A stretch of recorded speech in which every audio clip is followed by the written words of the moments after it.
Hello hello hello hello hello.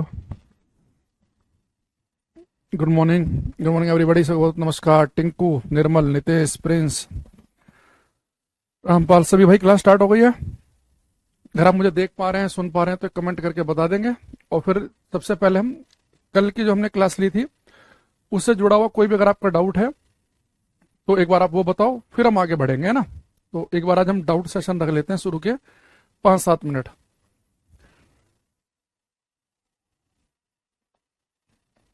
Naresh, Ram Ram भाई, राम राम। अंकिता, रिचा, सूरज, Prince, कोई भी डाउट हो आज तक जितनी हमने क्लासेस पढ़ी हैं तो आप पूछ सकते हैं आज, है ना। तो मैंने सोचा कि शुरू में पहले कल के डाउट लेते हैं और फिर आगे बढ़ेंगे। बफरिंग भाई केवल आपकी हो रही है मनोज, बाकी बिल्कुल सही चल रहा है हमारे एंड से ना। वो आपके एंड से ही दिक्कत है। राम राम। कोई डाउट नहीं है?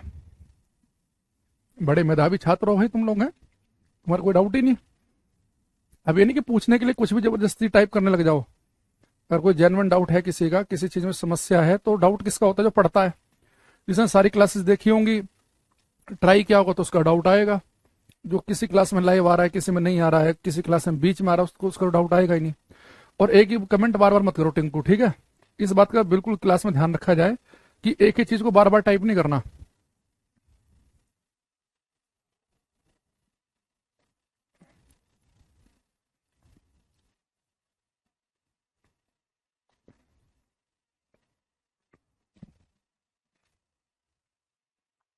टीचिंग एग्जाम के लिए कहाँ से प्रैक्टिस करें?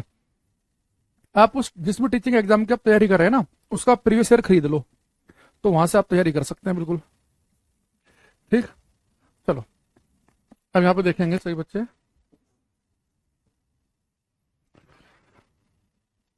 एक बेटा हमने कल की क्लास में एक शब्द आपको पढ़ाया था, एंगुलर मोमेंटम। और एंगुलर मोमेंटम क्या था? Moment of inertia into angular velocity. ये आपको ध्यान आ रहा होगा। और मैंने आपसे बोला था कि ये जो एंगुलर मोमेंटम है अलग अलग बॉडी का अलग अलग होता है। और दूसरा एंगुलर वेलोसिटी जो हमने पढ़ी थी, वो क्या पढ़ा था कि एंगुलर डिस्प्लेसमेंट कितना हो रहा है अपॉन टाइम। ये दो तीन बातें आपको बताई थी। अच्छा, इसकी यूनिट बतानी रह गई थी मुझे, तो एक बार मैं आपको इनकी यूनिट वगैरह भी डिस्कस कर लेंगे आज हम, उसकी टेंशन मत लेना। अब ये फॉर्मूला ध्यान रखेंगे। ये फिर एक मैंने आपको बताया था कि अगर कोई पार्टिकल जो है, अगर वो आर रेडियस के सर्कल में घूम रहा है, इसका मास एम है, अगर ये वी वेलोसिटी से आर रेडियस के सर्कल में घूम रहा है, तो इस कण का मोमेंट ऑफ इनर्शिया आप सीधा याद रख सकते हैं, एम वी आर। ये भी बताया था मैंने आपको, है ना। ये दो तीन बातें हम कल की क्लास में कर चुके हैं। दो चार मैंने आपको बताया था, इसमें एंगुलर मोमेंटम के लिए आप एल भी यूज कर सकते हैं, जे भी कर सकते हैं, ठीक है। अच्छा, दूसरी चीज, दो चार चीजों के हमने एंगुलर मोमेंटम याद किए थे जो हमारे लिए बड़े इंपॉर्टेंट थे। जैसे मैंने कहा था कि भाई हमारे पास में अगर एक होलो स्पेयर हो, एक खोखला गोला हो, तो अगर उसका मोमेंट ऑफ इनर्शिया आपको याद आ रहा हो, तो मैंने बताया था 2/3 mr²। अगर हमारे पास सोलिड हो, ठोस गोला हो, तो 2/5 mr²। कोई रिंग हो तो रिंग का बताया था mr²। और ऐसे कोई अगर आपके पास डिस्क हो, कोई प्लेट हो, या सॉलिड सिलेंडर हो, तो उनका क्या था mr²/2। तो कुछ जो इंपॉर्टेंट इंपॉर्टेंट है, जो हमें पता ही होने चाहिए, इसका हम कल डिस्कशन कर चुके हैं क्लास के अंदर, ठीक है। अच्छा, दूसरा आप इनके सबके एक बार यूनिट लिख लेंगे। तो SI unit of moment of inertia, moment of inertia, जड़त्व आघूर्ण का एसआई मात्रक, जड़त्व आघूर्ण का एसआई मात्रक। देखो, किसी भी आप मोमेंट ऑफ इनर्शिया निकालो, ये न्यूमेरिकल वैल्यू को अगर आप छोड़ दें, बाकी क्या बचेगा? mr², mr², mr², mr²। तो मास नापते हैं किलोग्राम में, और जो रेडियस है उसे नापते हैं मीटर में, तो उसकी जो यूनिट बनेगी वो बनेगी किलोग्राम मीटर स्क्वायर। तो किलोग्राम मीटर स्क्वायर इसका करेक्ट आंसर आएगा। तो जिस बच्चे ने इसका आंसर किलोग्राम मीटर स्क्वायर लिखा है, उस सबका बिल्कुल ठीक है ना। इसकी ऐसा यूनिट। ऐसे ही अगर बेटा एंगुलर मोमेंटम की बात करें, SI unit of angular momentum, कोणीय संवेग का एसआई मात्रक, कोणीय संवेग का एसआई मात्रक। बेटा मास को नापते हैं हम किलोग्राम में, वेलोसिटी नापते हैं मीटर पर सेकंड में, और रेडियस को नापते हैं मीटर में। तो इसकी यूनिट बनेगी kilogram metre square by second. इसका मात्रक बनेगा kilogram metre square by second, और इसका मात्रक क्या था, किलोग्राम मीटर स्क्वायर।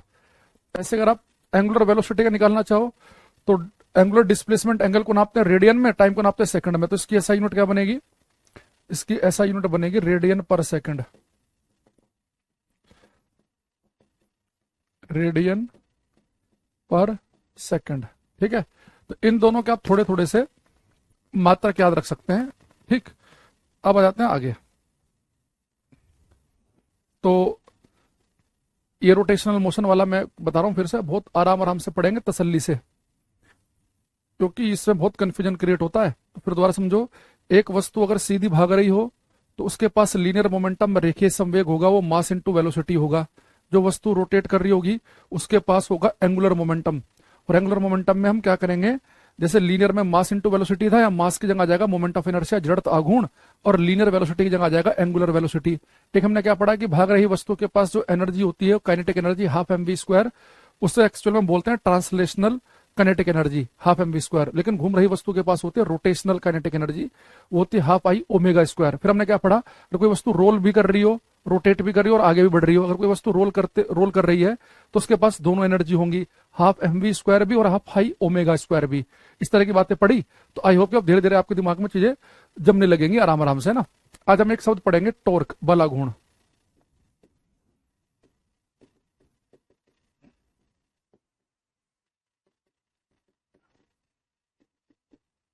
इसके लिए हम सिंबल यूज करते हैं टाउ का, टाउ।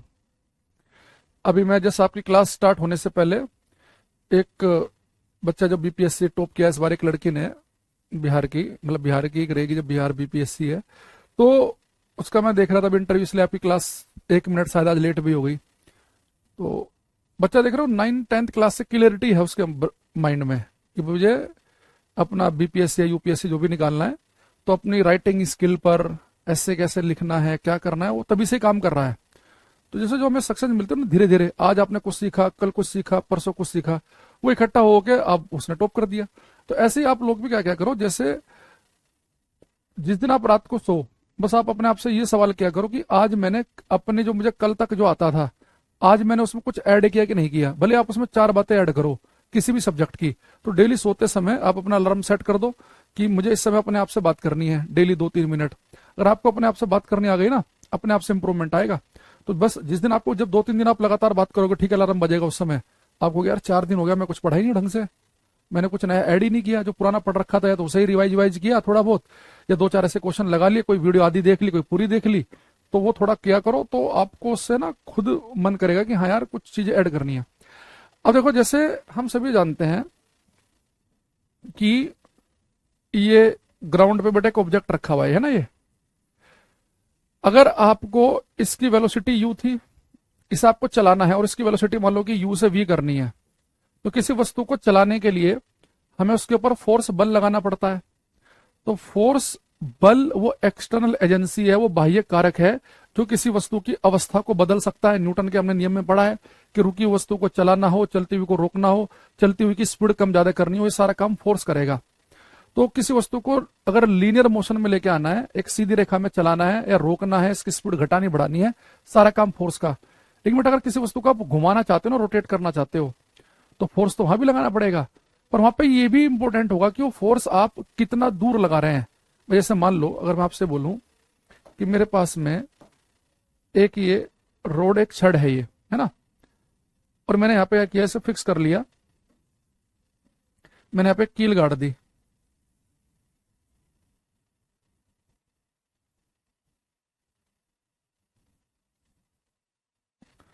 अब मैंने यहाँ पे क्या किया, एक टक टक टक टक कील फिक्स कर दी। अब यहाँ पे हमने कील फिक्स कर दी, अब मुझे इसे घुमाना है। अब मुझे चीज बताओ, अगर आप ऐसे अपने दिमाग में एज्यूम करना कि भाई ये यहाँ पे एक लकड़ी का कोई एक बहुत बड़ा मजबूत सा फट्टा गड़ा हुआ है, एक प्लांक गड़ा हुआ है, तख्ता गड़ा हुआ है, इसे मुझे घुमाना है। तो अगर मैं यहाँ पे देखो फोर्स, उतना ही फोर्स में यहाँ पे लगाऊं, बड़े आराम से, बड़े स्मूथली आपको फील हो रहा होगा कि घूम जाएगा, ये डेली लाइफ का एक्सपीरियंस आपने सीखा होगा। लेकिन उतना ही फोर्स में अगर यहाँ लगाऊं तो बहुत दम लगाना पड़ेगा, तब जाके घूमेगा ये। अगर आपने कभी ट्राई किया हो, जैसे मान लो कि कोई नट बोल्ट है और उसे आपको खोलना है, जैसे मान लो कि नट बोल्ट है और आपने क्या किया यहाँ पे,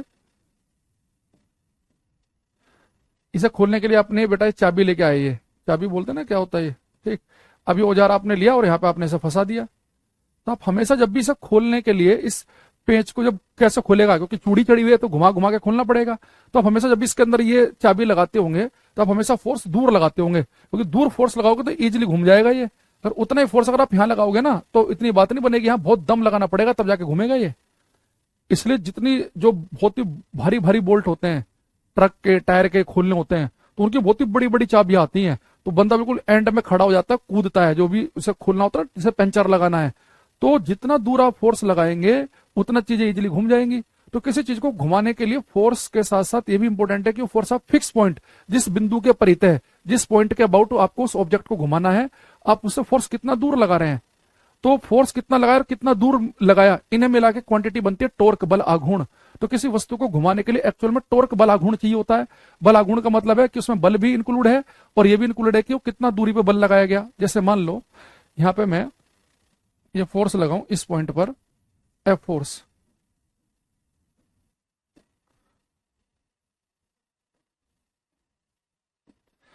बेटा मैंने यहां पे लगाया, एफ फोर्स लगाया, ठीक। और ये मैंने इस फिक्स पॉइंट से ये फोर्स लगा रहा हूं मैं, ठीक है।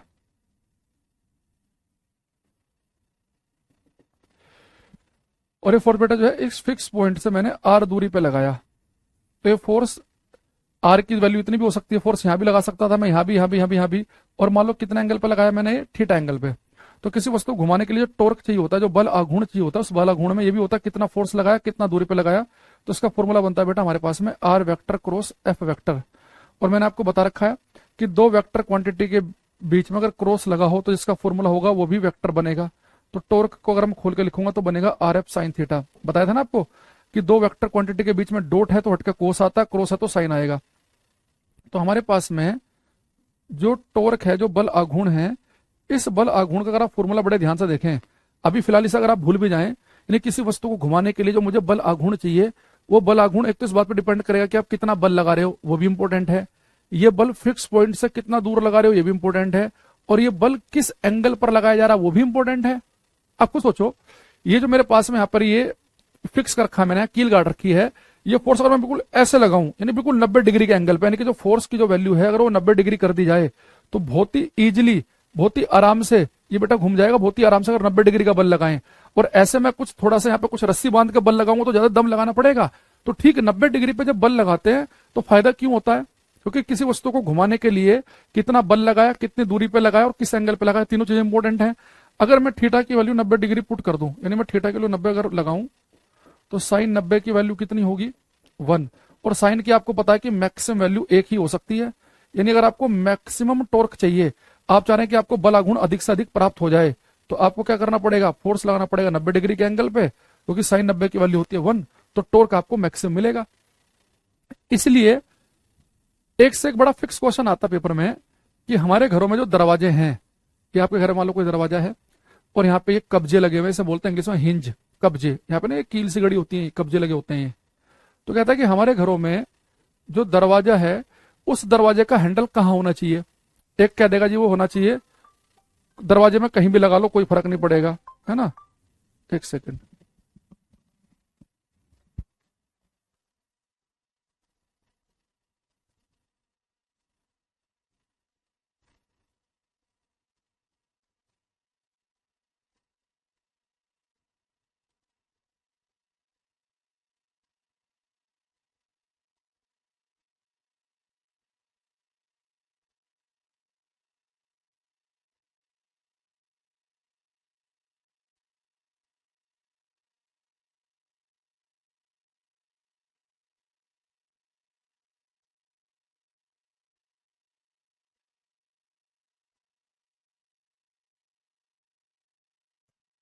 अब देखो, ये आपसे पूछा है कि दरवाजे में हैंडल कहाँ होना चाहिए। एक आपसे कह देगा भाई साहब पूरे दरवाजे में कहीं भी लगा लो जहां आपका मन करे। आपको अगर हम कहीं कहीं भी मन करे अगर ऐसा होता तो सबके घरों में दरवाजे में अलग अलग जगह हैंडल होते। आपने अगर एक चीज ध्यान दियो कि हमेशा घरों में देखो, ये बेटा ये हमारे जो है ना, ये यहाँ पे जो कब्जे लगे हुए हैं इसके अबाउट आपका दरवाजा खुलता बंद होता है ना, ऐसे ये दरवाजा खुलेगा बंद होगा। तो हमें क्या करना है कि जो ये फिक्स लाइन है हमारी, इससे हमें अधिक से अधिक दूरी पर हमें क्या लगाना है, अपने घर का हैंडल लगाना है। तो हैंडल हमेशा होता है कब्जों से दूर। अब कब्जों से दूर तो होगा, लेकिन कब्जों से दूर एक तो ये जगह हो सकती है, एक बिल्कुल दरवाजे के बीच में हो सकती है, एक यहाँ हो सकती है, बिल्कुल यहाँ किनारे पे हो सकती है। तो हमें अपने घर में जो हैंडल लगाना है वो लगाना है कब्जों से दूर। अच्छा, कब्जों से दूर का भी एक ऑप्शन ये बन सकता है कि आपने यहां लगा दिया, एक यहां लगा दिया, एक यहां लगा दिया। तो हम घरों में जो हैंडल लगाएंगे वो कोशिश क्या करेंगे, हम एक तो लगाएं कब्जों से दूर, यानी बिल्कुल यहाँ किनारे पे, और दूसरा क्या लगाएंगे बिल्कुल मिड पॉइंट में। मिड पॉइंट का मतलब ये नहीं कह रहा मैं कब्जों से दूर, बिल्कुल मिड पॉइंट में, यानी कि यहां पर। भाई कब्जों से दूर तो ये भी है, तो कब्जों का पहले मिड पॉइंट ढूंढ लो कि जो पूरे दरवाजे का जो मिड पॉइंट है वो ये है। अब इससे अधिक दूर पे लगा दो। अब आप अपने घर में जितने भी आपके घर में दरवाजे हैं, किचन से लेके बाहर मेन डोर तक के सब दरवाजे देखो। अब आप जैसे आप देखते होंगे उस दरवाजे में जो बिल्कुल हैंडल होता होगा उस दरवाजे के बिल्कुल आपको किनारे पे दिखता होगा, यानी कब्जों से दूर दिखता होगा, बिल्कुल दरवाजे के मिड पॉइंट पे। मिड पॉइंट का मतलब ये नहीं कह रहा मैं कि यहाँ पे होगा, मेरा कहने का मतलब है कि आप पहले कब्जों का मिड पॉइंट ढूंढेंगे और फिर उससे अधिक दूर पहुंच जाएंगे, वो यहां पर लगा होगा। इसलिए अगर एक छोटा सा 3 साल का बच्चा भी होता है वो डोर को ऐसा हाथ मारता है तो इजी दरवाजा क्यों खुल जाता है, क्योंकि दरवाजे को घुमाने के लिए टॉर्क चाहिए। तो टॉर्क या तो आप फोर्स ज्यादा लगा के दो, या हम एक काम करें आर की वैल्यू ज्यादा कर दें। अगर हम आर ज्यादा से ज्यादा कर देंगे तो कम फोर्स पर भी मुझे भरपूर टॉर्क मिल जाएगा। तो हम घरों में कोशिश क्या करते हैं कि जो किनारे हैं उन किनारों के बिल्कुल मिड पॉइंट पे पहुंच जाओ। तो जो किनारा है इस किनारे के मिड पॉइंट पे लगाएंगे यहाँ पे हम, तो कब्जों से दूर मिड पॉइंट पे है ना, यहाँ पे लगाएंगे, दरवाजे के मिड पॉइंट में नहीं। इस बात को ध्यान से समझना आप, ठीक। तो सब जगह यही होता है। अगर हम अपने घर में कहीं और यहां पर लगा दें, खुद सोचो एक भारी सा लोहे का गेट है ये, और इसमें मैंने क्या किया, ठीक यहां पर मैंने यहाँ पे लगा दिया मान लो कि हैंडल। तो यहाँ पे देखो खुद फील करो, यहाँ पकड़ के ना बहुत दम लगाना पड़ेगा तभी खुलेगा, और यहाँ पे देखो बड़े आराम से बिल्कुल स्मूथली बंद हो जाएगा या खुल जाएगा। तो इसलिए हम ऐसा करते हैं। तो किसी वस्तु को घुमाने के लिए टॉर्क चाहिए होता है, बल आघूर्ण चाहिए होता है, और उस बल आघूर्ण की खास बात क्या है कि भाई आपको बल आघूर्ण ज्यादा चाहिए, या तो अपना दम ज्यादा लगा लो, एफ ज्यादा लगा के टॉर्क ज्यादा कर दो, या पहले से आर ज्यादा कर लो। तो हम अपना दम क्यों खर्च करें, हम कोशिश करेंगे कि थीटा 90 डिग्री का एंगल बनाए, कि फोर्स जब लगे बिल्कुल बीचों बीच तो 90 डिग्री के एंगल बने, और साथ में क्या करें हम कि आर की वैल्यू अधिक से अधिक रखें। दूसरा, अगर मैं इसकी ऐसा यूनिट निकालूं, इसका टॉर्क का ऐसा ही मात्रक निकालूं, तो फोर्स को नापते हैं हम न्यूटन में और दूरी को नापते हैं मीटर में, तो इसकी यूनिट बनेगी न्यूटन मीटर। तो टॉर्क बल आघूर्ण का मात्रक न्यूटन मीटर होता है। एक ये वेक्टर क्वांटिटी है, सदिश राशि है, वेक्टर क्वांटिटी सदिश राशि, ठीक है, वेक्टर क्वांटिटी में आएगा।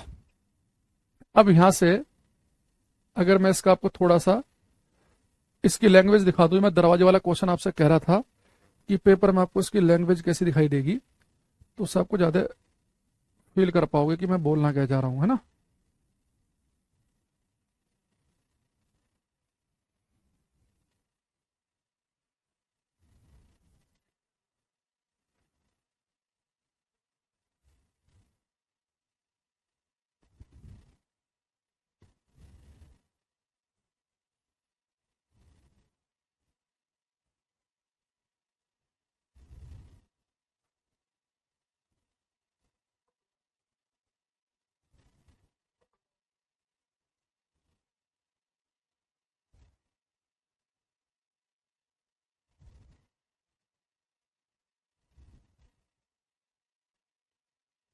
ये करना है एक बार क्वेश्चन। कह रहा है where should be fixed the handle to open the door easily. तो कह रहा है कि हमें हैंडल कहां पर फिक्स करना चाहिए ताकि हम दरवाजे को आसानी से खोलने के लिए हैंडल कहां लगाएं। एक कह रहा है कि भाई नियर द हिंज, कब्जों के नजदीक लगाओ। एक कह रहा है कि हमें कहां पे फिक्स करना चाहिए, मिडिल में। एक कह रहा है away from mid point hinge. एक कह रहा है एनीवेयर। एक तो आपको पता है, एक तो ये बदतमीजी है ये एनीवेयर वाली, तो कि कहीं भी लगा लो, और ये भी कि दरवाजे के में कब्जों के नजदीक भी नहीं होना चाहिए। अब हमें क्या करना है, away from mid point hinge, तो यानी कि जो हमारे जो हिंज है जो कब्जे हैं उनके मिड पॉइंट से अधिक दूरी पर लगाएंगे। तो कौन सा ऑप्शन सही बनेगा हमारा, ये वाला सी वाला। ये बी वाले पर टिक मत लगा देना। बी वाले कहने का मतलब यह कि वो कहना चाह रहा है कि आप दरवाजे के ठीक बीचों बीच, तो आपको दरवाजे के बीचों बीच तो लगाना है, लेकिन कब्जों से अधिक दूरी पर, यानी बिल्कुल यहाँ किनारे पर। तो ये वाला आंसर हमारा सही बनेगा, है ना। जो प्रिंस, एमओ, टिंकू ये सब बता रहे हैं, एकदम बिल्कुल ठीक है। अच्छा, अब मैं जो आपको अभी एक चीज बताने वाला हूं, थोड़ी देर में एक कॉन्सेप्ट बताने वाला हूं, उसे बड़े ध्यान समझना। उससे हम काफी सारे क्वेश्चन करेंगे अभी। आप मुझे एक बताओ, मैंने आपको एक बड़ा इंपॉर्टेंट लाइन क्लास में लिखवाई थी न्यूटन का सेकंड लॉ पढ़ाते समय, कि अगर आप ये चाहते हैं कि किसी वस्तु का लीनियर मोमेंटम, उसका रेखीय संवेग में कोई परिवर्तन ना हो, लीनियर मोमेंटम होता है मास इनटू वेलोसिटी, उसके लीनियर मोमेंटम में कोई भी चेंज ना हो, तो उसकी शर्त क्या थी। तो हमने पढ़ा था लीनियर मोमेंटम कंजर्वेशन की शर्त मैंने आपको पढ़ाई थी कि किसी वस्तु पर एक्सटर्नल फोर्स, बाह्य बल नहीं लगने चाहिए। अगर किसी वस्तु पर एक्सटर्नल फोर्स, बाह्य बल कार्य ना करें तो उसका मोमेंटम नहीं बदलेगा, क्योंकि जब फोर्स काम नहीं करेगा, मोमेंटम होता है मास इनटू वेलोसिटी, जब फोर्स लगेगा नहीं तो ना तो वेलोसिटी बढ़ेगी ना वेलोसिटी घटेगी, तो जो मोमेंटम है वही का वही रहेगा। तो लीनियर मोमेंटम रेखीय संवेग की शर्त हमें पता है कि वस्तु पर लगने वाले बाह्य बलों का योग शून्य होना चाहिए। अगर उसके ऊपर कुछ बाह्य बल लग भी रहे हैं तो उन सबका नेट इफेक्ट होना चाहिए जीरो। तो अगर एक्सटर्नल फोर्स, बाह्य बलों का योग शून्य होगा तो मोमेंटम कंजर्वेशन की शर्त हमने पढ़ी। अगर मैं आपसे पूछूं कि एंगुलर मोमेंटम, कोणीय संवेग संरक्षण की शर्त क्या होगी, तो आप कहेंगे सर एंगुलर मोमेंटम होता है उस वस्तु के पास जो घूम रही होती है, उसके पास तो एंगुलर मोमेंटम है। अच्छा, एंगुलर मोमेंटम है L = I ओमेगा। तो एंगुलर मोमेंटम कब बदल सकता है, अगर एंगुलर वेलोसिटी बदल जाए, वस्तु तेज घूमे या स्लो हो जाए तो उसका एंगुलर मोमेंटम बदल जाएगा। अच्छा, वस्तु को घुमाता कौन है, टॉर्क, बलाघूर्ण। तो अगर मैं किसी वस्तु पर टॉर्क, बलाघूर्ण ना लगाऊं, किसी वस्तु पर कोई टॉर्क ना लगाया जाए, तो वस्तु जैसे घूम रही थी वैसे घूमती रहेगी, और वो नहीं घूम रही थी तो नहीं घूमेगी। जब टॉर्क नहीं लगेगा तो एंगुलर मोमेंटम जीरो। अगर वो घूम रही है, अगर उसके ऊपर हम कोई टॉर्क ना लगाएं, तो उसकी एंगुलर वेलोसिटी को ना बढ़ाएं ना घटाएं, तो उसका एंगुलर मोमेंटम नहीं बदलेगा। यानी लीनियर मोमेंटम के लिए फोर्स जीरो होना चाहिए वस्तु पे, और एंगुलर मोमेंटम कांस्टेंट रखने के लिए, कोणीय संवेग कांस्टेंट रखने के लिए टॉर्क जीरो होना चाहिए। तो यहाँ पे एक इंपॉर्टेंट कंडीशन हम लिखेंगे, इंपॉर्टेंट लिखकर, for angular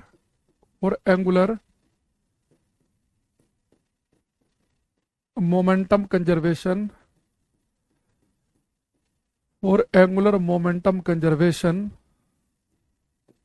the sum of external forces, on a body, the sum of external forces on a body, sorry, the sum of external torques,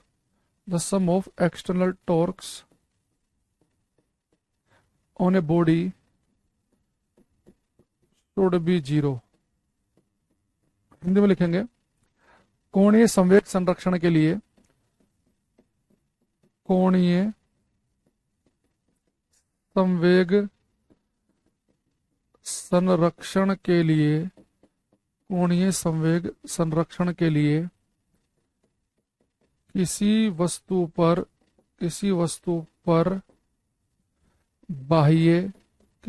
बाह्य बल आघूर्णों का योग शून्य होना चाहिए। तो एक्सटर्नल टॉर्क्स अगर जीरो है तो एंगुलर मोमेंटम रहेगा कांस्टेंट। सर मार्च में मेरा एग्जाम है, साइंस 32 मार्क्स की है, प्लीज कंप्लीट करवा दे। हो जाएगा मार्च तक, तो क्यों टेंशन ले रहे हो, मार्च तो बहुत दूर है अभी। अब यहां से हम कुछ क्वेश्चन करेंगे 1 by 1। तो सबसे पहले एक आसान से क्वेश्चन से शुरुआत करते हैं, है ना।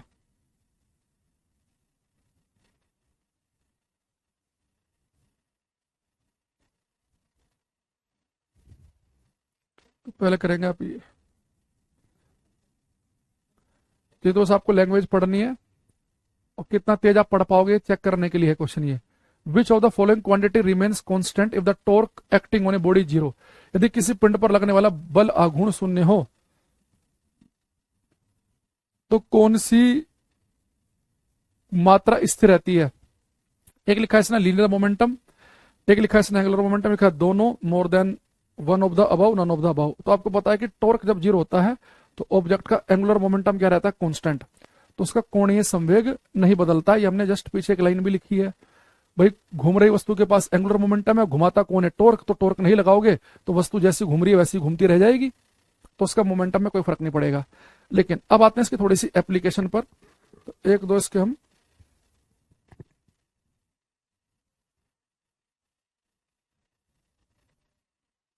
ये क्वेश्चन करना। A dancer is spinning on a rotating table with his arm extended. If he fold his arm, then the angular velocity will.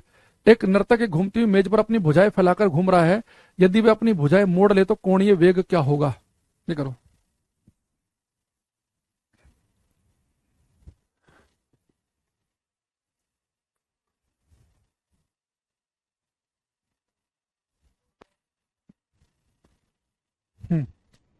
ये क्वेश्चन करेंगे सभी। पुष्पांजलि, टिंकू, अंकिता, नितेश, सूरज, सब करो ट्राई है। इसने कहा है कि एक नर्तक घूमती हुई मेज पर अपनी भुजाएं फैलाकर घूम रहा है, यदि वह अपनी भुजाएं मोड़ ले तो कोणीय वेग। देखो भाई, एक मान लो कि एक बंदा है, एक टेबल पे है, जो टेबल रोटेट कर रही है ना, ऐसे घूम रहा है वो। अब ऐसे खड़ा था वो, और उसके ऊपर घूम रहा है वो, स्पिन कर रहा है रोटेटिंग टेबल पे। अब वो जब ऐसे घूम रहा था तो किसने कहा कि अगर ये अपने हाथों की भुजाओं को सुकोड़ लेगा तो उसके कोणीय वेग पर क्या फर्क पड़ेगा? भाई अब ये रोटेटिंग टेबल के ऊपर ऐसे घूम रहा है बंदा।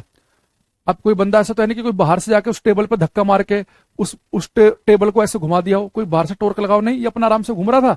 बस कभी हाथ ऐसे खोल दे रहा है, कभी हाथों को ऐसे सपोर्ट दे रहा है, कभी बैठ भी सकता है, कभी और ऐसे भी फैल सकता है, कभी बिल्कुल ही इकट्ठा हो सकता है। तो ये नाटक कर रहा है ऐसे लगातार।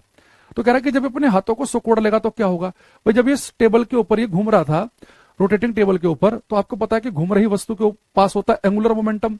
तो एंगुलर मोमेंटम क्या होता है? आई ओमेगा। अब वस्तु के ऊपर कहीं एक्सटर्नल टॉर्क बाह्य बल आघूर्ण का जिक्र नहीं किया। अगर वस्तु के ऊपर अगर कोई एक्सटर्नल टॉर्क बाह्य बल आघूर्ण काम ना करे तो उसका एंगुलर मोमेंटम तो कांस्टेंट रहेगा। अभी बेटा एंगुलर मोमेंटम रहेगा कांस्टेंट। अब मुझे एक चीज बताओ, जब हाथ फैला के घूम रहा था ये, अगर अपने हाथों को सकोड़ लेगा तो मोमेंट ऑफ इनर्शिया कम नहीं हो जाएगा क्या? हमने पढ़ा था कल moment of inertia m r square. यानी कि मास अगर दूर दूर डिस्ट्रीब्यूटेड हो, जैसे रिंग में, तो उसका मोमेंट ऑफ इनर्शिया ज्यादा आया था। तो अगर मास दूर दूर डिस्ट्रीब्यूट होगा तो मोमेंट ऑफ इनर्शिया ज्यादा आएगा। जब अपने हाथों को सिकोड़ लेगा तो वो एक्चुअल में अपना मोमेंट ऑफ इनर्शिया क्या हो जाएगा? उसका बॉडी का कम। तो ये मोमेंट ऑफ इनर्शिया अगर कम हो जाएगा तो उसकी एंगुलर वेलोसिटी बढ़नी चाहिए। भाई अगर एंगुलर मोमेंटम को आपको कांस्टेंट रखना है, कोणीय संवेग को कांस्टेंट रखना है, अगर आप एक चीज को घटा रहे हो तो अगर ये चीज घटेगी तो दूसरी बढ़ेगी, तभी तो ये चीज फिक्स रहेगी। तो जब कोई भी व्यक्ति अगर एक रोटेटिंग टेबल पर अगर घूम रहा हो और वो अपने हाथों को सकोड़ ले, अपनी बॉडी को बहुत ज्यादा छोटा कर ले, यानी वो अपना मोमेंट ऑफ इनर्शिया कम कर रहा है, तो अगर आई की वैल्यू कम होगी तो ओमेगा की वैल्यू बढ़ जाएगी, यानी कि वो तेजी से घूमने लगेगा, एंगुलर वेलोसिटी बढ़ जाएगी, पूरी स्पीड बढ़ जाएगी, ऐसे घूमने लग जाएगी टेबल। इसलिए बहुत सारे लोग ना जो वो स्केटिंग वाले वो जूते से पहन के जो रोटेटिंग टेबल के ऊपर डांस वांस कर रहे होते हैं, तो कई बार अपने टांग को ऐसे उठा लेते हैं, कभी ऐसे कर लेते हैं, कभी इकट्ठा कर लेंगे, कभी पूरा शरीर फैला देंगे। तो उस रोटेटिंग टेबल की स्पीड कम ज्यादा करने के लिए वो ऐसा करते हैं कि उन्हें पता है कि मोमेंटम तो कंजर्व रहेगा। तो मोमेंटम कंजर्वेशन के लिए वो क्या करते हैं कि अपने शरीर को जब सुकोड़ते हैं तो तेज भागता है, रोटेटिंग टेबल तेज हो जाती है, जो पूरा शरीर खोल लेते हैं तो धीरे हो जाती है। तो इसका आंसर क्या आएगा हमारे पास में? A option. अगले वाला आप समझ जाओगे। ये कह रहा है कि if the moment of inertia of a rotating body is increased, then what will be the effect on angular velocity? यदि किसी घूमती हुई पिंड का जड़ता गुण बढ़ा दिया जाए तो कोणीय वेग पर क्या फर्क पड़ेगा? तो आपको पता है कि भाई घूम रही वस्तु है, रोटेटिंग बॉडी है, तो उसके पास में होगा एंगुलर मोमेंटम, है ना। अब ये कोई एक्सटर्नल टॉर्क बल आघूर्ण ना लगे तो ये तो कांस्टेंट रहेगा। अब आपने क्या किया? मोमेंट ऑफ इनर्शिया को बढ़ा दिया। तो अगर ये चीज बढ़ा रहे हो तो ये घटानी पड़ेगी, तभी तो ये चीज कांस्टेंट बनी रहेगी। तो एल को कांस्टेंट रखने के लिए अगर ये बढ़ा रहे हो तो फिर आपको ये घटाना पड़ेगा। तो यानी कि अगर मोमेंट ऑफ इनर्शिया बढ़ रहा है तो यानी कि एंगुलर वेलोसिटी क्या करेगी? डिक्रीज करेगी। आई बात समझ में सभी को? ये तो L equal to I omega. याद रखना, कोई वस्तु अगर घूम रही है, घूम रही है, और घूमते घूमते अगर उसका मोमेंट ऑफ इनर्शिया बढ़ जाए, आई बढ़ जाए तो ओमेगा कम होगा, और आई कम हो जाए तो ओमेगा बढ़ जाएगा। यानी कि पूरा शरीर खोल दोगे तो मोमेंट ऑफ इनर्शिया बढ़ेगा तो ओमेगा कम, पूरा शरीर सुकोड़ लोगे आई कम तो ओमेगा ज्यादा। ठीक है, तो इसका आंसर आएगा हमारा बी ऑप्शन।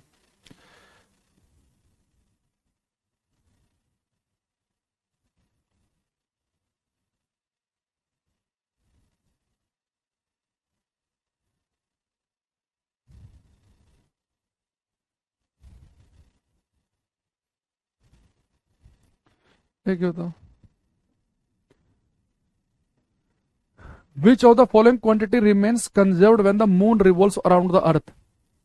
आंसर देते रहो और अपने मेरे आंसर से मैच करते रहना, कितने ठीक हो रहे हैं कितने गलत। रिचा, टिंकू, सूरज, प्रिंस, मनोज, नीतीश, ये लगातार आंसर दे रहा है हमें। देखो ये बेटा चांद सूर्य धरती के चक्कर काट रहा है, तो आपको पता है कि घूम रही वस्तु अगर किसी फिक्स पॉइंट के अबाउट कोई वस्तु घूम रही हो तो उसके पास में क्या होता है, एंगुलर मोमेंटम।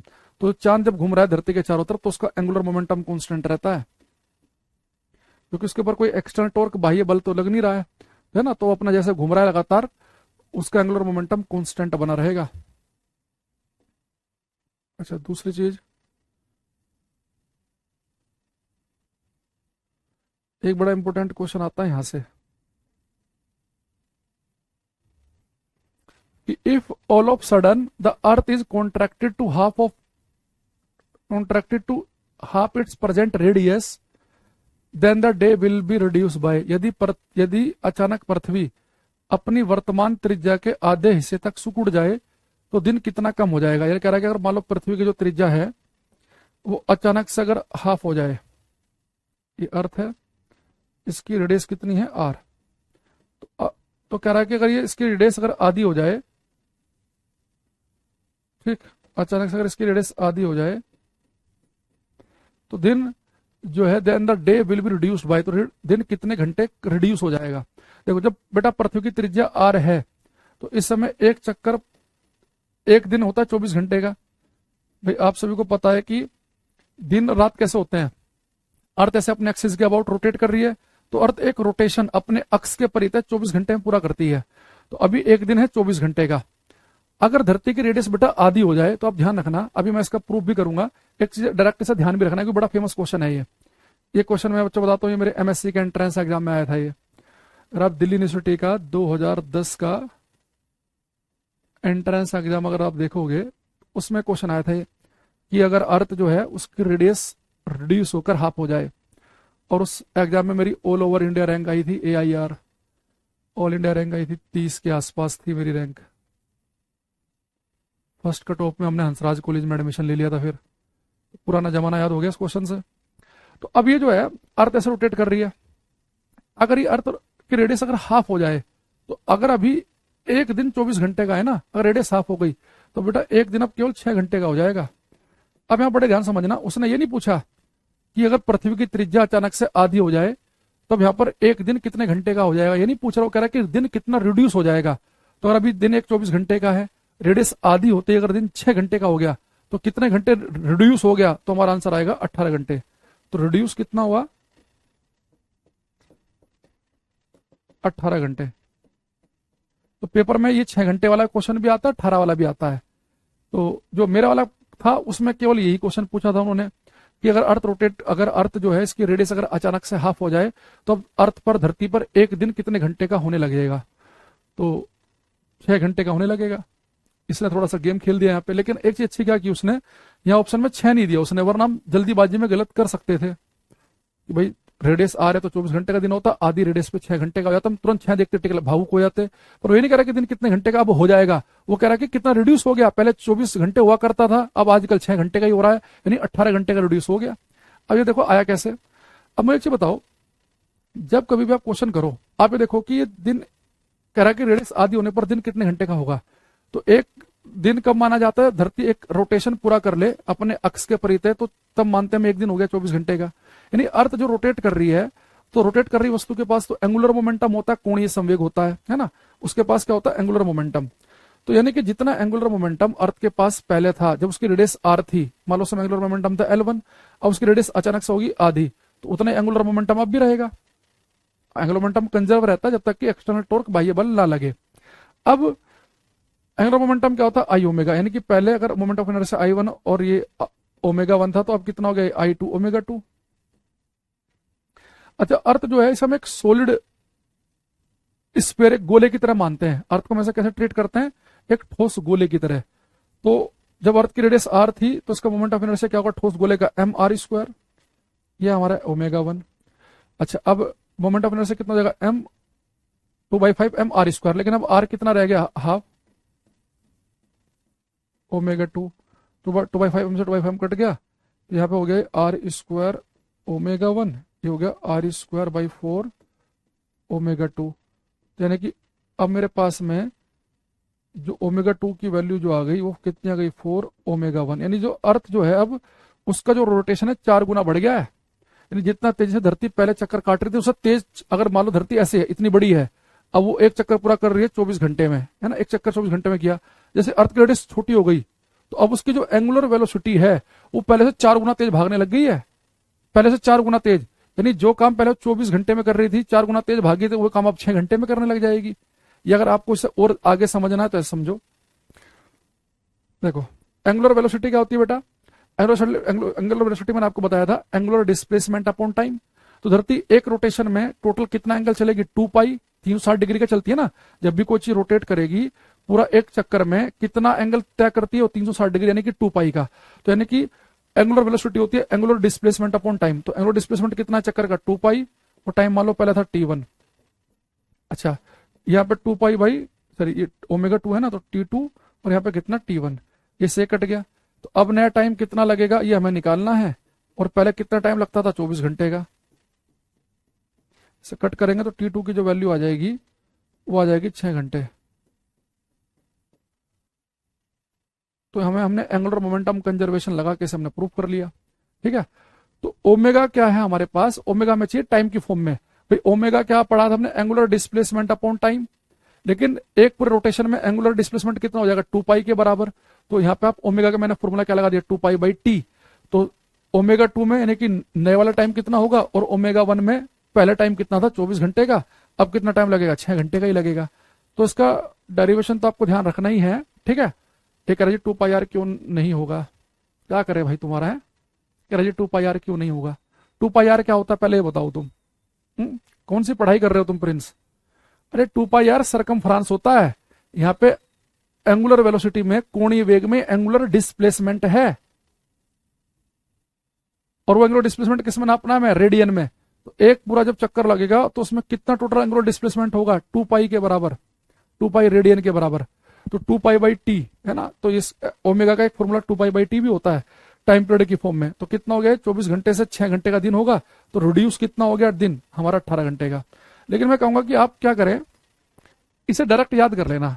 इसमें नॉर्मली जब भी क्वेश्चन पूछता है वो ये हाफ रेडियस वाला ही पूछता है, और इसमें अपनी लैंग्वेज में लिख भी लेना दोनों केस, कि अगर अभी अर्थ की रेडियस आर है और एक दिन 24 घंटे का हो रहा है, तो रेडियस आधी होने के बाद अब धरती पे दिन 6 घंटे का होने लग जाएगा। तो अगर ये पूछेगा कि कितने घंटे का अब दिन होने लगेगा, तो 6 घंटे आंसर है, पर दिन कितना रिड्यूस हो जाएगा, तो हमारा आंसर 18 घंटे होगा। तो इसे अपनी लैंग्वेज में आप एक बार लिख लेना। ठीक है, तो इससे आपका क्लियर हो जाएगी बात। और आई बात समझ में। तो हमारे पास में एक दो बातें आपको ध्यान रखनी है ये।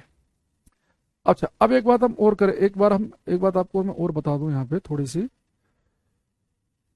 हम सभी ने करना क्या है, ये बेटा हमारा मान लो कि ट्रांसलेशनल मोशन है, एक लाइन में चल रहे हैं आप, ट्रांसलेशनल मोशन, और ये रोटेशनल मोशन, घूर्णन गति। इनमें देखो आपको क्या ध्यान रखना है, यहां पर जो काम कर रही थी वेलोसिटी, वहां पे ये काम करेगी एंगुलर वेलोसिटी। यहाँ पे जो काम कर रहा था फोर्स, वहां पे यही काम करेगा टॉर्क।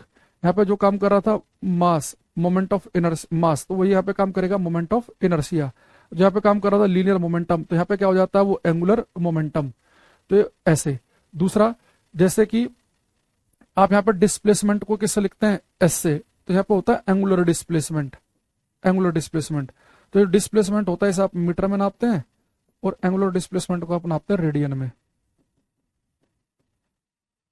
ठीक है, ऐसे यहाँ पे होता है लीनियर एक्सेलरेशन ए, यहाँ पर होता है घूम रही वस्तु के पास जो एक्सेलरेशन होता है उसे हम लिखते हैं अल्फा से, एंगुलर एक्सेलरेशन।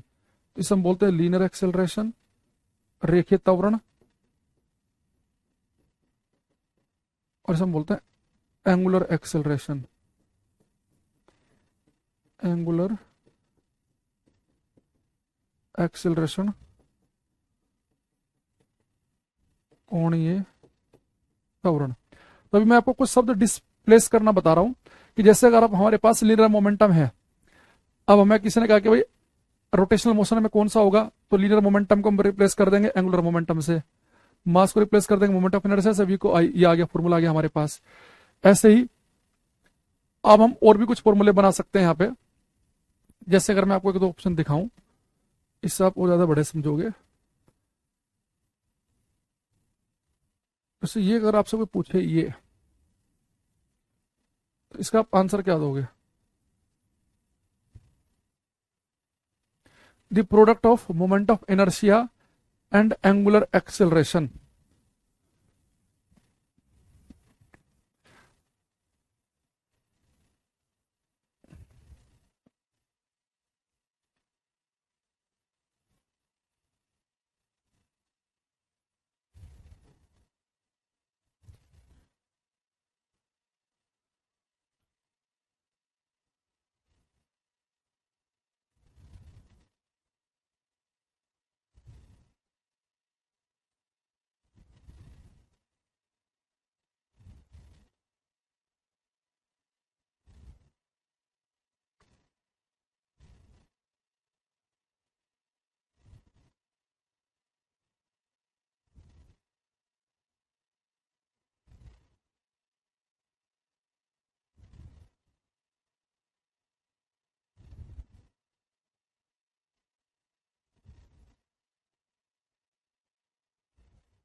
कुछ आंसर हमारे पास में आए हैं, देखो उसने कहा है the product of moment of inertia यानी आई और एंगुलर एक्सेलरेशन अल्फा, इनका प्रोडक्ट क्या बनेगा। तो अगर हम एक काम करें, अगर हम रोटेशनल वाले की जगह अगर लीनियर वाला केस होता, तो आप सभी को पता है कि आई को हम रिप्लेस किससे करते हैं, एम से, और अल्फा को किससे करते हैं, ए से। ये तो हो गया अब एम में, अरे तो फोर्स का फॉर्मूला है, अरे फोर्स का है तो इधर क्या बनेगा, टॉर्क बनेगा, तो टॉर्क हो गया आई अल्फा, तो टॉर्क है ये।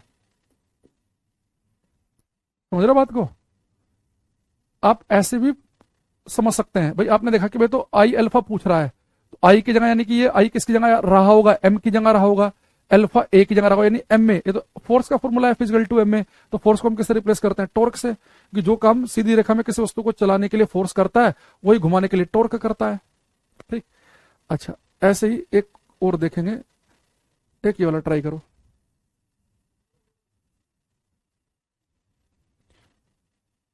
इन rotational motion power equal to torque into, ये बता रहा है किसके बराबर होगी, ये बताओ। तो पावर को लिखा है इसने रोटेशनल मोशन में, वो किसके बराबर है, टॉर्क इनटू क्या लिखे हम। अब याद करो, पावर के मैंने दो फॉर्मूले बताए थे आपको, एक तो बताया था वर्क अपॉन टाइम, इससे तो कुछ समझ में आ नहीं रहा। एक पावर का फॉर्मूला मैंने बताया था आपको फोर्स इनटू वेलोसिटी, इससे मुझे फील आ रही है। यानी कि अगर यहाँ पे एफ की जगह मैंने क्या लिखा है बेटा, टॉर्क, फोर्स के जगह टॉर्क लिखा मैंने, तो यानी कि ये लीनियर वेलोसिटी की जगह कौन सी वेलोसिटी आएगी, एंगुलर वेलोसिटी आएगी, है ना। तो यानी कौन सा आंसर आ जाएगा मेरे पास में, ए ऑप्शन, एंगुलर वेलोसिटी, ए बन जाएगा। तो वही फॉर्मूले जो हमारे पास लीनियर में थे वही हम रोटेशनल मोशन में भी लेके आ सकते हैं। बस हमने क्या करना है, हमने 4-5 बातों का ध्यान रखना है कि जो काम वहां पर एम कर रहा था वही काम यहाँ पर आई करेगा, है ना। आई मोमेंट ऑफ इनर्शिया, जो काम वहां पर लीनियर मोमेंटम कर रहा था वहां पे एंगुलर मोमेंटम करेगा। फोर्स की जगह टॉर्क आ जाएगा, लीनियर वेलोसिटी की जगह एंगुलर वेलोसिटी आ जाएगा, नॉर्मल डिस्प्लेसमेंट की जगह आ जाएगा एंगुलर डिस्प्लेसमेंट, और ए की जगह आ जाएगा अल्फा। ये थोड़ी थोड़ी सी बातें आपको ध्यान रखनी है, तो इससे आपकी बात बन जाएगी। ठीक,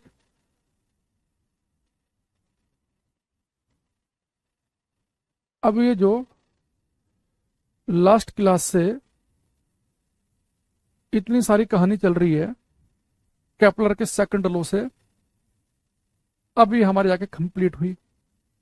तो केपलर फर्स्ट लॉ में तो हमें केवल एक बात पता चली थी, केपलर के पहले नियम में हमें क्या पता चला कि जितने भी प्लेनेट हैं, जितने भी ग्रह हैं, वो सब सूर्य के जब चक्कर काटेंगे तो सूर्य का चक्कर लगाते समय उनका पाथ इलिप्टिकल होगा, दीर्घवृत्ताकार होगा। केवल एक बात बताई उसमें। और एक पॉइंट हमने क्या याद रखा कि जो केपलर का पहला नियम है उसे हम लॉ ऑफ ऑर्बिट, कक्षा का नियम भी कहते हैं। अब जब हम आए सेकंड लॉ पर, इसमें हमें थोड़ा सा तामझाम हमारे लिए बढ़ गया। सेकंड वाले को हमने कहा लॉ ऑफ एरिया या लॉ ऑफ एरियल स्पीड, है ना, कक्षा का नियम या कक्षीय चाल का नियम। इसमें हमने क्या पढ़ा कि जब कोई प्लेनेट सूर्य के चक्कर काट रहा होता है तो उस प्लेनेट को सूर्य से जो लाइन मिला रही है, ऐसे मन में मान लो काल्पनिक एक रेखा है, तो प्लेनेट को सूर्य से मिलाने वाली लाइन समान समय में समान क्षेत्रफल तय करती है। अगर उसने पहले सेकंड में मान लो किसी एक सेकंड में 100 किलोमीटर का एरिया स्क्वायर का एरिया स्वैप किया, तो अगले सेकंड भी 100 का ही करेगी, उससे अगले सेकंड भी 100, उससे अगले सेकंड में 100। अगर शुरू के आधे घंटे में 1000 किया तो अगले आधे घंटे में भी 1000 ही करेगी। तो यानी कि उसकी एरियल स्पीड रहेगी कांस्टेंट। वहां से फिर हमने क्या देखा कि एरियल स्पीड कांस्टेंट है, हमने क्या समझा कि जब प्लेनेट सूर्य के नजदीक होते हैं तो तेज घूम रहे होते हैं, और जब दूर होते हैं तो धीरे चल रहे होते हैं। तो यहां से हमने एक बात और पढ़ी कि जब प्लेनेट सूर्य के चक्कर काटेंगे, यानी कोई भी चीज जैसे सूर्य के चक्कर कोई भी ग्रह लगाए तो उसका एंगुलर मोमेंटम कांस्टेंट रहता है। तो केपलर का सेकंड लॉ से हमें एंगुलर मोमेंटम के बारे में भी पता चला। तीसरी बात हमें क्या पता चला कि एंगुलर मोमेंटम अगर कांस्टेंट है तो एंगुलर मोमेंटम है आई ओमेगा। तो किसी वस्तु का मोमेंट ऑफ इनर्शिया अचानक से बढ़ जाए तो उसकी एंगुलर वेलोसिटी कम हो जाएगी। अगर किसी का अगर मोमेंट ऑफ इनर्शिया कम हो जाए तो एंगुलर वेलोसिटी बढ़ जाएगी। तो एंगुलर वेलोसिटी बढ़ाने के लिए फिर हमने वो नर्तक वाला डांसर वाला केस भी हमने देखा क्लास में। उसके अलावा फिर हमने क्या समझा कि एंगुलर मोमेंटम के लिए वस्तु रोटेट करनी चाहिए, रोटेट कराने के लिए वस्तु पर टॉर्क बल आघूर्ण लगना चाहिए। अभी जो बल आघूर्ण है उसमें इंपॉर्टेंट है कि फोर्स कितना लगा, कितना दूर लगा और किस एंगल पर लगा। किसी वस्तु पर टॉर्क नहीं लगाएंगे तो उसका एंगुलर मोमेंटम कांस्टेंट रहेगा, ये हमने पढ़ा। ठीक है, फिर हमने देखा अगर अर्थ अचानक से रोटेट करते करते उसकी रेडियस आधी हो जाए तो अब 24 की जगह 6-6 घंटे का दिन होना शुरू हो जाएगा डेली, यानी 18 घंटे रिड्यूस हो जाएगा समय, ये हमने पढ़ा। एक हमने कल क्वेश्चन देखा था कि जब कोई स्फीयर रोल करते हुए जाता है तो उसके पास जो दोनों एनर्जी का जब हमने सम निकाला तो हमारे पास 7/10 mv² करके आया। फिर अगले क्वेश्चन में देखा कि उसकी जो ट्रांसलेशनल काइनेटिक एनर्जी थी हाफ mv², और नीचे क्या लिखा हमने ट्रांसलेशन प्लस काइनेटिक एनर्जी का हमने रेशो निकाला। उस तरह क्वेश्चन भी इंपॉर्टेंट बनता है। और एक कल हमने आपको यूपी का एक मैंने किसी पेपर का क्वेश्चन उठाया था, वो थोड़ा सा अच्छा लेवल का अच्छा क्वेश्चन था कि एक सिलेंडर अगर किसी इंक्लाइंड प्लेन पर रोल करते हुए आ रहा है तो जब वो इस हाइट पे था तो उसकी जो टोटल पोटेंशियल एनर्जी थी उसे हमने किसके साथ बदल दिया, उसकी टोटल काइनेटिक एनर्जी के साथ। जब वो रोल करते हुए आएगा तो उसके पास काइनेटिक एनर्जी भी होगी और साथ में रोटेशनल काइनेटिक एनर्जी भी होगी, तो वो हमने किया। तो हल्का हल्का हल्का सा हम चीजों को भी आराम आराम से एब्जॉर्ब करने की कोशिश करेंगे और 1 बाय 1 ये चीजें आगे भी आती रहेंगी। ठीक है, अब हम आएंगे यहाँ पे केपलर्स थर्ड लॉ पर। तो केपलर का तीसरा नियम,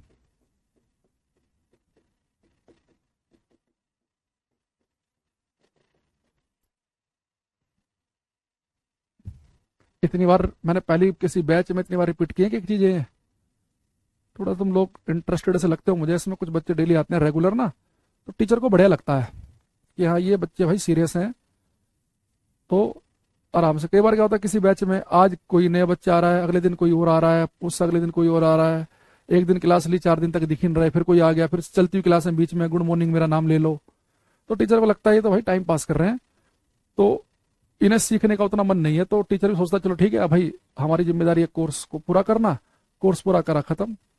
लेकिन आप जितने सीरियस रहोगे हम उससे ज्यादा सीरियस रहेंगे। तो केपलर का तीसरा नियम आएगा, इसे हम कहते हैं लॉ ऑफ टाइम पीरियड।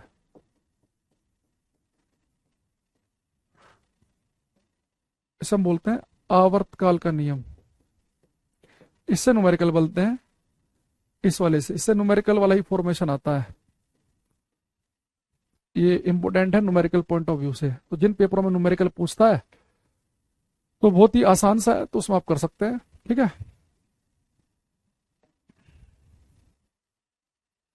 देखो केपलर साहब ने हमें क्या बताया इस नियम में।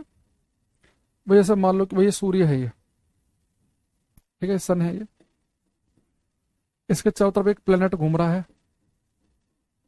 चक्कर लगा रहा है। ये इसे प्लेनेट 1 मान लो, ये r दूरी पर है। तो ये प्लेनेट सूर्य के चक्कर काट रहा होगा, तो इसे चक्कर काटने में कुछ समय लगेगा। तो वो समय किस बात पर डिपेंड करेगा? ठीक है टिंकू, निर्मल कह रहे हैं क्रिस्टल के लिए सूरज कह रहे हम सर डेली आते हैं। अब तो खैर तुम ठीक भी हो गए, शुरू में तो तुम बहुत फालतू कमेंटबाजी करते थे, सीरियस हो रहे हो ना धीरे धीरे, तुम बढ़िया। यहाँ देखो अभी जो प्लेनेट है ये सूर्य के चक्कर काट रहा है। तो कोई प्लेनेट जब सूर्य के चक्कर काटेगा तो उसे एक चक्कर काटने में कितना समय लगेगा, वो किस बात पर डिपेंड करेगा? तो केपलर साहब ने कहा कि भाई किसी भी प्लेनेट को, किसी भी ग्रह को सूर्य के चारों तरफ चक्कर काटने में जो समय लगता है ना, वो समय केवल इस बात पर डिपेंड करता है कि वो ग्रह सूर्य से कितना दूर है। वो कितना किलो का है वो इंपॉर्टेंट नहीं है। उतनी दूरी पे मान लो जैसे धरती और सूर्य के बीच की जो भी दूरी है, धरती एक चक्कर काट रही है 365 दिन में, एक साल में। अगर धरती की जगह इसी दूरी पर कोई और प्लेनेट होता तो उसे भी एक चक्कर काटने में इतना ही समय लगता। तो एक्चुअल में दूरी इंपॉर्टेंट है। अब दूरी का मतलब ये भी नहीं है कि किसी प्लेनेट को सूर्य का जो चक्कर काटने में जो समय लगेगा वो समय दूरी के सीधे सीधे प्रोपोर्शनल नहीं है, डायरेक्ट प्रोपोर्शनल नहीं है। डायरेक्ट प्रोपोर्शनल नहीं का मतलब ये है कि ऐसा नहीं है कि मान लो कि भाई धरती जो है सूर्य का चक्कर काट रही 1 साल में, अगर कोई ग्रह धरती के मुकाबले सूरज से दुगनी दूरी पर हो तो उसे सीधे 2 साल नहीं लगेंगे। जो ग्रह 4 गुना दूरी पर होगा उसे सीधे 4 साल नहीं लगेंगे। हाँ, जो ग्रह जितने ज्यादा दूर होगा उसे समय ज्यादा तो लगेगा, पर आप ये नहीं कह सकते कि धरती को 1 साल लग रहा है सर, तो जो ग्रह 4 गुना दूरी पर है धरती के मुकाबले तो क्या उसे 4 साल लगेंगे? नहीं, क्योंकि उन्होंने कहा किसी प्लेनेट को सूर्य के चक्कर काटने में जो समय लगता है उस समय का जो वर्ग है, उस टाइम पीरियड का जो स्क्वायर है, वो उस ग्रह की सूर्य से दूरी के क्यूब के प्रोपोर्शनल है। यानी टी प्रोपोर्शनल आर नहीं है, T square proportional R cube है। देखो इसका मतलब क्या हुआ, इसे अगर आप बढ़िया से समझने की कोशिश करोगे तो आपको क्वेश्चन करके समझ में आएगा मैं बोलना क्या चाह रहा हूं। मैं जैसे मान लो अगर मैं आपसे बोलूं कि भाई ये अर्थ है और धरती सूर्य के चक्कर काट रही है, मान लो धरती जो है सूर्य से आर दूरी पर है, और उसने कहा कि अगर कोई प्लेनेट, अगर कोई ग्रह सूर्य से धरती के मुकाबले 4 गुना दूरी पर है, यानी अगर धरती आर दूरी पर है तो ये जो ग्रह है 4 गुना दूरी पर है, तो इस ग्रह को धरती का चक्कर, सूर्य का चक्कर काटने में कितने साल लगेंगे? भाई धरती को 1 साल लगता है सूर्य का चक्कर लगाने में, तो जो प्लेनेट 4 गुना दूरी पर है धरती के मुकाबले, अगर धरती मान लो 100 किलोमीटर की दूरी पर है तो 400 किलोमीटर की दूरी पर ही है। धरती एक्चुअल में 15 करोड़ किलोमीटर के आसपास है, तो यानी कि ये ग्रह 60 करोड़ किलोमीटर दूर रहा होगा, तो इस ग्रह को एक चक्कर काटने में कितने साल लगेंगे? तो आपसे पूछ लेगा। अब आपको पता है कि चक्कर लगाने का जो समय है उसका स्क्वायर दूरी के क्यूब के प्रोपोर्शनल है, तो आप ये तो कर नहीं सकते कि भाई दूरी 4 गुना तो टाइम भी 4 साल लगेगा ना। तो दूरी कितनी है इसकी सूर्य से धरती के मुकाबले? 4 गुना, तो यानी कि दूरी है 4 गुना, तो आर का क्यूब है तो 4 का भी क्यूब होगा, तो 4 का क्यूब क्या आ जाएगा? 4 चौक 16 चौका 64। लेकिन इधर स्क्वायर भी है, जब दोनों तरफ हम रूट लेंगे तो इधर भी रूट लेना पड़ेगा, यानी इसे एक चक्कर पूरा करने में लगेंगे एक्चुअल में 8 साल। अगर धरती को 1 साल लग रहा है तो इसे एक चक्कर पूरा करने में 8 साल का समय लगेगा। तो देखो आगे से आपको क्या करना है, आपने वो सिंपल सा एक तरीका ये अपनाना है कि आपको इस फॉर्मूले को ध्यान रखना है कि दूरी कितनी गुना है? 4 गुना, तो पहले दूरी जितने गुना है उसका क्यूब कर दो, तो 4 चौक 16 चौका 64, पहले आपने क्यूब कर लिया तो फिर रूट भी लेना पड़ेगा, तो फिर 64 का रूट लेंगे तो 8 साल आ गया, यानी कि उसे 8 साल लगेंगे एक चक्कर पूरा करने में। तो धरती को 1 साल लग रहे तो उसे 8 साल लग रहे हैं। अगर मैं अगला क्वेश्चन आप मुझे बताएंगे, अगर कोई ग्रह धरती के मुकाबले 16 गुना दूरी पर है, 16 गुना दूरी पर, तो उसे एक चक्कर पूरा करने में कितना समय लगेगा? देखो अर्थ से क्यों मुकाबला कराएगा, क्योंकि अर्थ का आपको पता है कि 1 साल लगता है, तो ये आपको फिक्स है कि अर्थ को 1 साल लगता है, तो इसे कितने साल लगेंगे आपको बताना है।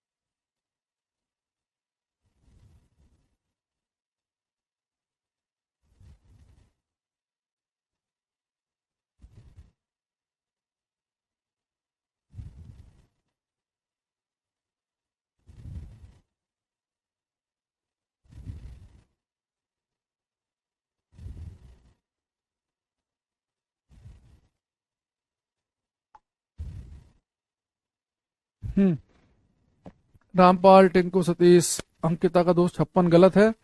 जिन बच्चों का आ रहा है 64 उनका सही है। भाई एक चीज देखो, भैया ग्रह कितना गुना दूरी पर है? 16 गुना दूरी पर, तो 16 का क्यूब कर लो, तो 16 गुणा 16 गुणा 16, तो टी स्क्वायर आपने किया तो 16 का क्यूब हो गया। अब टी निकालने के लिए आपको रूट भी तो लेना पड़ेगा, तो 2 16 में से तो एक 16 बाहर आ जाएगा, इस 16 का रूट क्या आएगा? 4 बाहर आ जाएगा, तो 16 चौका 64 साल लग जाएंगे, 64 ईयर्स। ठीक, ये चाहो तो आप एक फॉर्मूला भी बना सकते हो, T1 square upon T2 square is equal to R1 cube upon R2 cube. तो यहां देख लो, पहले दूरी R थी तो कितना समय लग रहा था? धरती का कैसा? तो 1 साल। फिर दोबारा दूरी कितनी हो गई? 16, और फिर कितना समय लगेगा, तो आप चाहो तो इस वाले फॉर्मूले से भी निकाल सकते हो। पर ज्यादा बढ़िया ये है कि पहले क्यूब लो फिर लो रूट, ये सिंपल याद रखो या यहां से निकाल लो। भाई धरती को एक चक्कर पूरा करने में कितना लग रहा है, 1 साल। T2 की वैल्यू हमें निकालनी है। धरती है r दूरी पर, ये कितनी दूरी पर है, 16 गुना दूरी पर। तो आर क्यूब नीचे आ जाएगा 16 का cube into R cube, R cube से आर क्यूब कट गया, तो T2 स्क्वायर किसके बराबर आ जाएगा, 16 का क्यूब इंटू ईयर का स्क्वायर। 1 ईयर का स्क्वायर करेंगे, स्क्वायर दोनों तरफ रूट लेंगे, तो 2 16 में से 16 बार, 16 में से 4 बार ईयर का रूट लेंगे तो ईयर ही आ जाएगा। तो 16 चौका 64 साल आ गया, इससे भी वही आएगा। तो फालतू में इतना क्यों पेन चला रहे हो, तो ये फॉर्मूले से भी कर सकते हो। सीधा क्या करेंगे, पहले क्यूब लेंगे और फिर जो भी क्यूब करके आएगा फिर उसका हम रूट निकाल लेंगे, ठीक है। अब इसमें पेपर में इसकी लैंग्वेज कैसे रहती है क्वेश्चन की, तो मैं आपको दिखा देता हूं। हम्म,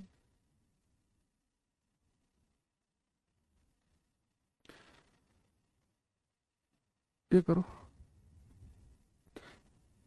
देखो यहाँ पे वो उपग्रह सैटेलाइट के बारे में पूछ रहा है, ग्रह के बारे में नहीं पूछ रहा, ध्यान से पढ़ना। सेम वही कॉन्सेप्ट है जो अभी पढ़ा आपने।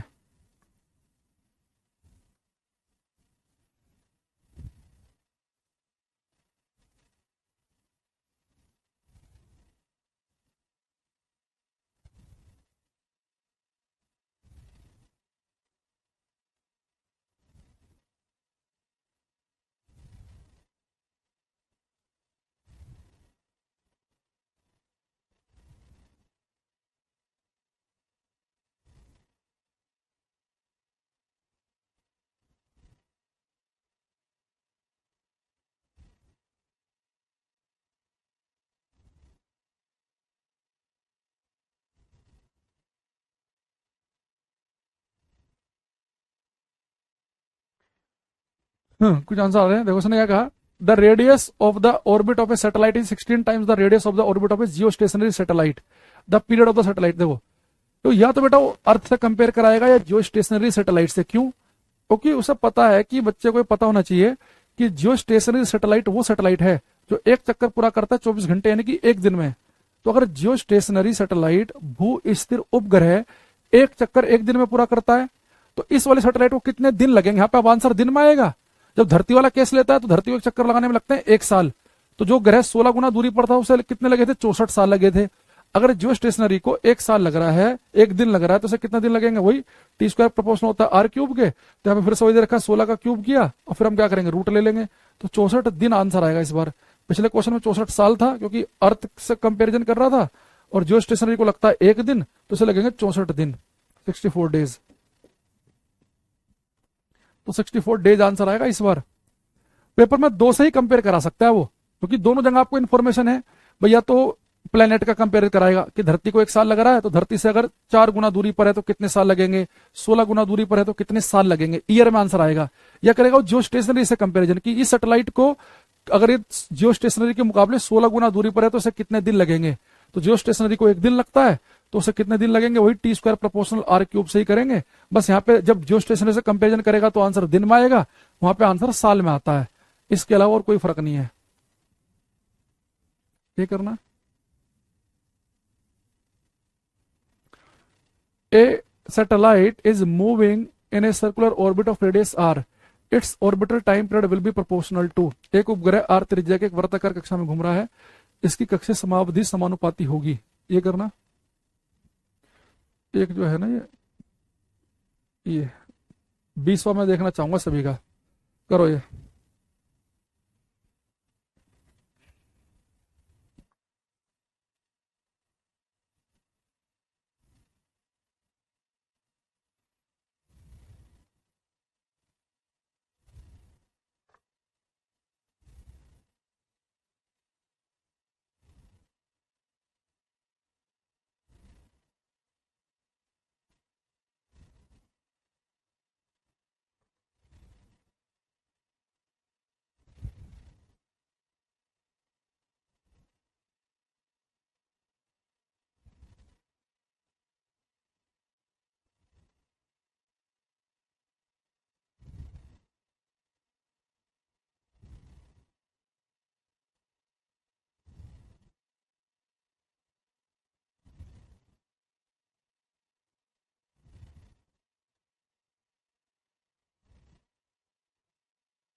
इसने कहा हमारे से a satellite is moving in circular orbit of radius R, its orbital time period is proportional. तो देखो बेटा टी स्क्वायर प्रोपोर्शनल होता है आर क्यूब के, तो उसने टाइम पीरियड पूछा कि किसके प्रोपोर्शनल होगा, खाली टी पूछ रहा है वो, तो टी प्रोपोर्शनल होगा आर की पावर 3/2। तो ये जल्दीबाजी में ना, ये T square proportional to R cube हम इससे न्यूमेरिकल करते हैं, तो जल्दीबाजी में आप इस पर टिक मत लगा देना, इसका आंसर सी ऑप्शन है। उसने ये नहीं कहा कि टाइम पीरियड का स्क्वायर किसके प्रोपोर्शनल है, वो केवल कह रहा है कि टाइम पीरियड किसके प्रोपोर्शनल है, आर की पावर 3/2 के।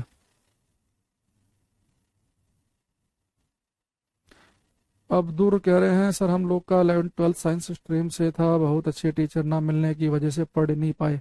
भाई ऐसा नहीं है, एक्चुअली में जब उस क्लास में हम होते हैं ना, तो हमारी सोचने समझने की शक्ति भी उतनी होती है। तो कई बार वही चीज जब टीचर ने उस समय हमें वहां बताई, हम नहीं कर पाते कैच, क्योंकि वहाँ सिलेबस बहुत ज्यादा होता है, आपको डेरिवेशन भी करने हैं, न्यूमेरिकल भी करने हैं, पूरा फिजिक्स पढ़ना है, केमिस्ट्री पढ़ना है, मैथ या बायो जो भी ले रखा है वो पढ़ना है, इंग्लिश हिंदी बहुत सारी चीजें होती हैं। तो कई बार हम खुद भी मेहनत से बचते हैं, तो इस वजह से होता है हम बहुत ही सिलेक्टेड चीजें पढ़ रहे हैं, तो हमें ऐसा लगता है कि मास्टर कितना बढ़िया पढ़ा रहा है। ऐसा नहीं है, हो सकता है कि वहां पर आपने और बेहतरीन पढ़ा हो, लेकिन वो एज के हिसाब से भी हम जल्दी चीजें कैच नहीं कर पाते ना, उसका फर्क पड़ता है। दूसरा, कंपटीशन में थोड़ा सा केवल हम ऑप्शन का यूज भी करते हैं, तो इसलिए भी इससे चीजें आसान लगती है। या आपने पहले कहीं ना कहीं वो पढ़ रखी है, इसलिए आपको यहाँ आसान लग रही है। अगर आप यहाँ भी समझ पा रहे हो तो इसकी वजह भी आपके स्कूल के टीचर ही हैं। अगर आप यहाँ बिल्कुल नहीं समझ पा रहे हो बताने के बाद मेरे, फिर दिक्कत है। अगर मैंने बताया फिर समझ में आ गया, यानी फिर वो वहां पे आपने जो पढ़ा था वो कहीं ना कहीं आपके दिमाग में था वो चीज, तो उस वजह से आप सीख पाए। ठीक है, तो ऐसे डिग्रेड मत करो किसी को भी, सबने अपने टाइम पे मेहनत की होती है। टीचर जब भी क्लास में आता है ना, वो क्लास में घुसने से पहले चाहे काम चोरी कर सकता है, नहीं आ रहा छुट्टी ले सकता, लेकिन क्लास में आने के बाद कोई कुछ नहीं करता ऐसे। लॉकडाउन की छुट्टी हो गई थी लॉकडाउन वाले तो वो तो मजे ले गए, तब तो तुम फ्री में पास हो गए। चलो अभी हमारा टॉपिक बिल्कुल समाप्त हो गया है यहाँ पर। अब इसमें एक क्लास हम पढ़ेंगे, सिंपल पेंडुलम की एक पूरी प्रॉपर क्लास होगी हमारी कल। 1-1.25 घंटे के अंदर हम पूरा सिंपल पेंडुलम खत्म कर लेंगे, और फिर हम आएंगे यूनिट्स एंड डायमेंशन की तरफ, मात्रक और विमाओं की तरफ। तो अगली 3 क्लास के अंदर आपको ये पूरा मैकेनिक्स वाला पार्ट हो जाएगा समाप्त। तो फिर अगर कोई बच्चा इस क्लास में ऐसा है कि जिसे केवल हेड ऑपरेटर वाला पेपर देना है यूपी का, तो वो उसके लिए तैयार हो चुका है, क्योंकि हेड ऑपरेटर में केवल मैकेनिक्स के ही टॉपिक हैं।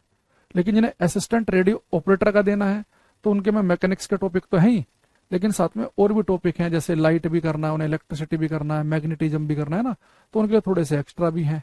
ठीक है, तो अब हम क्या करेंगे, कल की क्लास में मिलेंगे।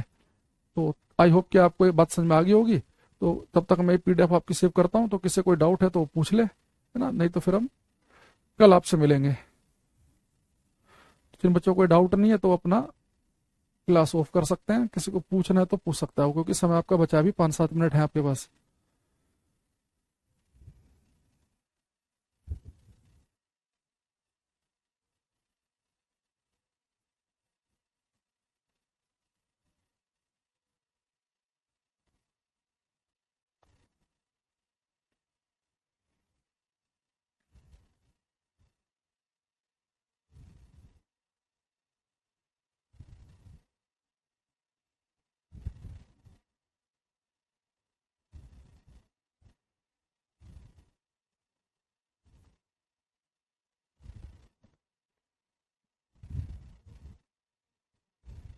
ठीक,